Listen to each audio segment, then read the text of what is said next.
Hi అండి. Hello. మన తోటలో ఒక్క కాకరకాయ వచ్చింది. 2 కాకరకాయలు వస్తే ఒక కాకరకాయలు మిల్లీబగ్ ఫ్రూట్ ఫ్లైస్ తినేసాయి. అందుకని ఒక్క కాకరకాయతో కాకరకాయ పులుసు చేస్తున్నాను. మన కాకరకాయ ఏంటంటే ఇదిగోండి పండు మారింది అనమాట. లోపల సీడ్స్ మాత్రం కాయంతో సూపర్గా ఉంటుంది. అయితే దీంట్లో మనకి సీడ్స్ అయితే వచ్చేసాయి. ఈ యొక్క సీడ్స్ని డైరెక్ట్ తీసుకెళ్ళి మళ్ళీ మనము నాటుకున్నాం అనుకుని మంచిగా వస్తుంది. సీడ్ కోట్ ఉంటుంది కదా, ఈ పైన కవరు తీసేసామనుకోండి, స్కిన్ ఇదిగోండి ఇలా ముద్రగా ఉండాలి. ఇలాంటివి పెడితే మంచిగా వస్తాయి. తర్వాత సీడ్ ఎండిపోయి డిస్టర్బ్ అవుతుంది. ఇలా కట్టేయడం అట్లాంటిది ఏమి ఉండదు. మంచిగా నీట్గా ఉన్నటువంటి సీడ్స్ని తీసుకెళ్ళి భూమిలో నాటుకున్నాం అనుకొని వస్తుంది. ఇది నాటేటప్పుడు ఏంటంటే ఇదిగోండి ఇలా షార్ప్ ముక్కున్నటువంటి పైకి పెట్టాలి, ఇది కిందికి పెట్టాలి. ఇలా నాటుకోవాలన్నమాట. మనకి చూస్తే తెలుస్తుంది ఏది పైకి కిందికి అనేది.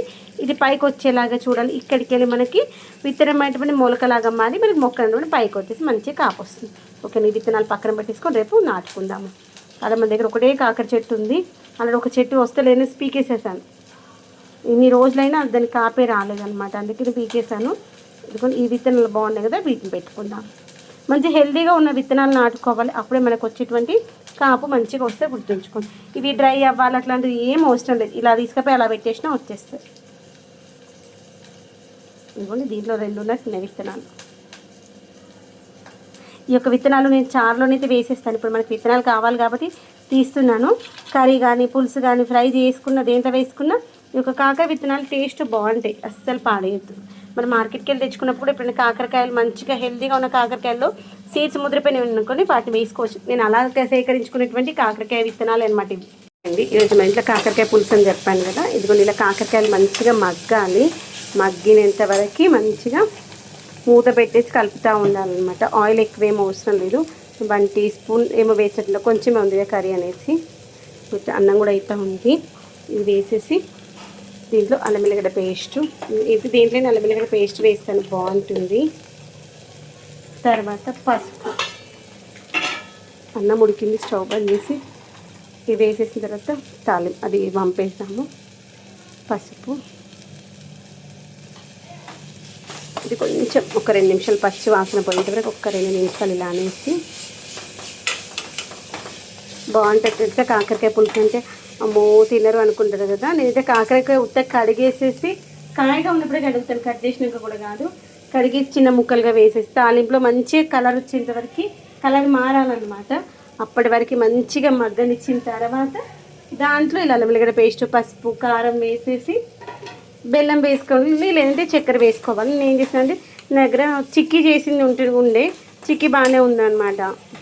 అది అందుకని దాన్నే చిక్కీని ఇలా మంచి కచ్చపచ్చగా దంచేసాను. మనం ఇంట్లో చేసుకున్న చిక్కీ ఉంది, ఇంకా ఇది బెల్లం కూడా వస్తుంది కదా, బాగుంటుంది ఇలా వేస్తే అనేసి. ఇప్పుడు మళ్ళీ పల్లీలు రోస్ట్ చేయాలి, టైం కూడా అవుతుంది. చిక్కీ ఉందిగా దీన్నే వేసేద్దాం అనేసి ఆ యొక్క చిక్కీని మంచి కచ్చపచ్చగా దంచేసాను. ఇలా ఒక 2 నిమిషాలు అనేసి మనం ఏంటంటే ఉప్పు కారాలు అన్నీ దాంట్లో వేయాల్సిన మసాలాలు అన్నీ వేసిన తర్వాతే మనం వాటర్ కానీ చింతపండు రసం కానీ వేసుకుంటే కర్రీ టేస్ట్ బాగుంటుంది. తర్వాత కర్రీలో పైన ఆయిల్ రిలీజ్ అవుతాయి కదా, అలా రిలీజ్ అవ్వాలి అంటే తాలింపులోనే ఉప్పు కారము మసాలా అన్నీ వేస్తే బాగుంటాయి అన్నమాట. రిమైనింగ్ చింతపండు పులుసు వేసేసుకొని అన్నం వెంటనే పంపేసుకుందాం, అయిపోయింది. ఓకేనా. ఈ చింతపండు రసం మంచిగా మరగనివ్వాలి. దీనిలో కొంచెం జీలకర్ర మెంతుల పౌడర్ కూడా వేసుకో. అయితే కాకరకాయ చాలా వేయాల్సిన ఇంగ్రీడియంట్స్ అన్నీ వేసేసాను. కొంచెం గరం మసాలా ధనియా పౌడర్, కొంచెం జీలకర్ర మెంతుల పౌడర్ వేసేసి మంచిగా దీన్ని ఒక 5 మినిట్స్ చిన్న మంట పైన పెట్టేసి మంచిగా మరగనివ్వాలి. మరిగి దీంట్లో ఉన్నటువంటి ఆయిల్ కంటెంట్ బయటకు రిలీజ్ అవ్వాలి. అలా అయ్యేంతవరకు ఒక 5 మినిట్స్ వచ్చేసి ఆల్రెడీ చూసారా ఇలా ఉండాలి. చిక్కగా లేదు, పలచగా లేదు. ఇది మరిగేటప్పటికి మంచిగా చిక్కబడుతుంది. చాలా బాగుంటుంది. స్మెల్ అయితే ఎంత బాగా వస్తుందో. పిల్లలు తినకపోయినా ఒక్కసారి ఇలా చేసి పెట్టింది కమ్మగా తింటారు. కొంచెం చక్కెర కానీ బెల్లం కానీ వేసామనుకుని కమ్మగా ఉండి అసలు కాకరకాయ చేదు అస్సలు రాదు. హలో, ఈరోజు మన ఇంట్లో నైట్ డిన్నర్కి chapati with boil egg curry. Boil egg already ఉడకబెట్టేసుకున్నాను. దాంట్లో కొంచెం ఆనియన్స్ వేసుకొని కర్రీ చేసుకున్నాము. దానికోసం అయితే నేనేంటి పిండి కలిపేటప్పుడు 1 టీ స్పూన్ నువ్వులు వేసుకున్నాను. నల్ల నువ్వులు వేసుకుంటే ఇంకా మంచిది, కానీ మామూలు నల్ల నువ్వులు చూస్తే గుర్తుపడతారు అనేసి వేయలేదు. తెల్ల నువ్వులు అయితే అంత అబ్జర్వ్ చేయరు, నో క్వశ్చనింగ్ అనేసి అప్పుడప్పుడు నల్ల నువ్వులు కూడా ఫస్ట్ నల్ల నువ్వులు వేసామనుకొని అబ్జెక్షన్స్ వస్తాయి. నువ్వులు అయితే ఆరోగ్యానికి మంచి రిచ్ ప్రోటీన్ ఉంటుంది కదా. మనకు ఈ విధంగా రోజుకి 1 స్పూన్ ఏదో ఒక విధంగా తీసుకోవాలి. దీంట్లో ఉప్పు వేసేసుకుని నువ్వులు వేసుకున్నాను.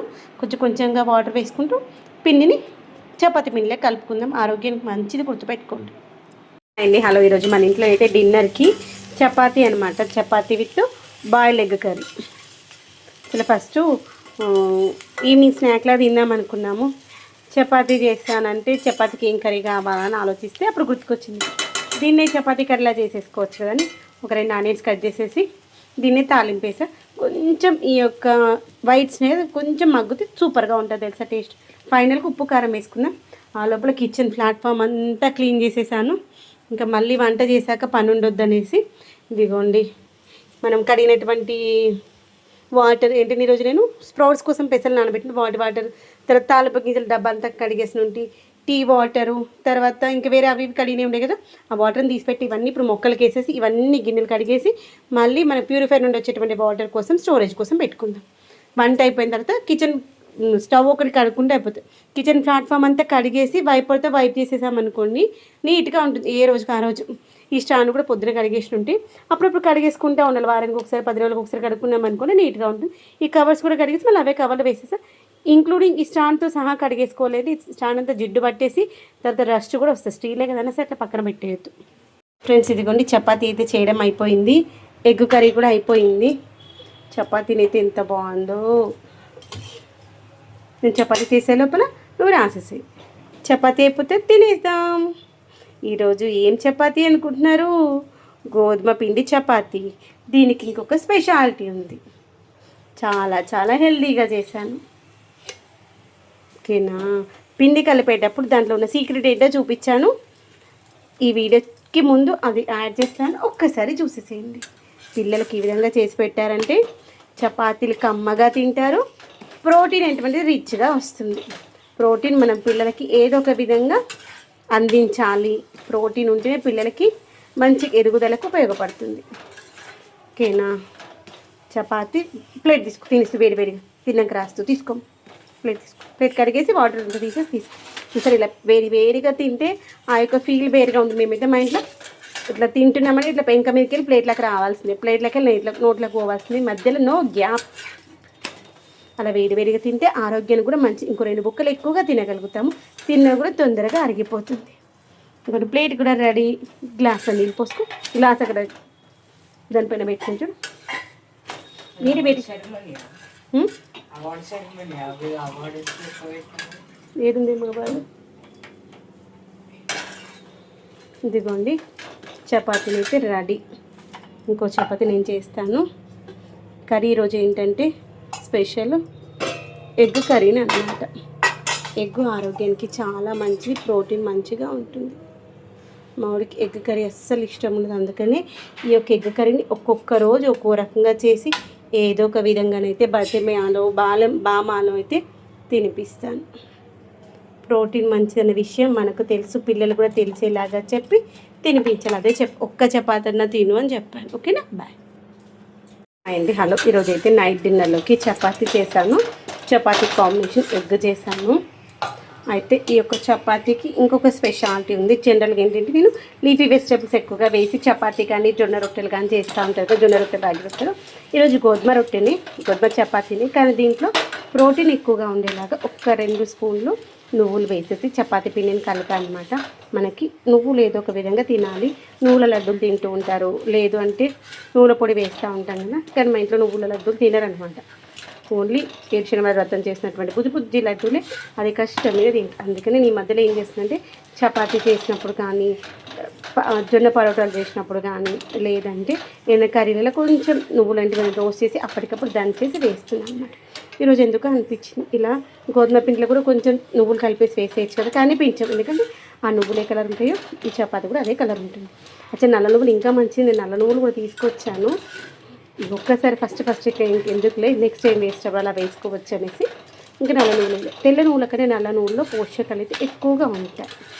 కొంచెం రేట్ ఎక్కువ, కానీ మనము ఆరోగ్యం మంచిగా ఉండాలంటే ధర కోసం చూడొచ్చు. హాస్పిటల్కి పోతే లక్షలు పెట్టాల్సి వస్తుంది. ఇలా మనం రోజు 100లో తింటే తప్పలేదు కదా. ఓకేనా? Bye friends. హాయ్ అండి. రోజు మనకి డిన్నర్లోకి అయితే చపాతీ విత్ బాయిల్ కర్రీ అనమాట. Boil egg curry. Egg boil చేసేసి ఒక 2 ఆనియన్స్ వేసేసి తాలింపు వేస్తే సూపర్గా ఉంది. అక్కిళ్ళు కూడా తినడం అయిపోవడానికి వచ్చింది. నేను స్టార్ట్ చేస్తాను. టైం అయితే 9 అవుతుంది.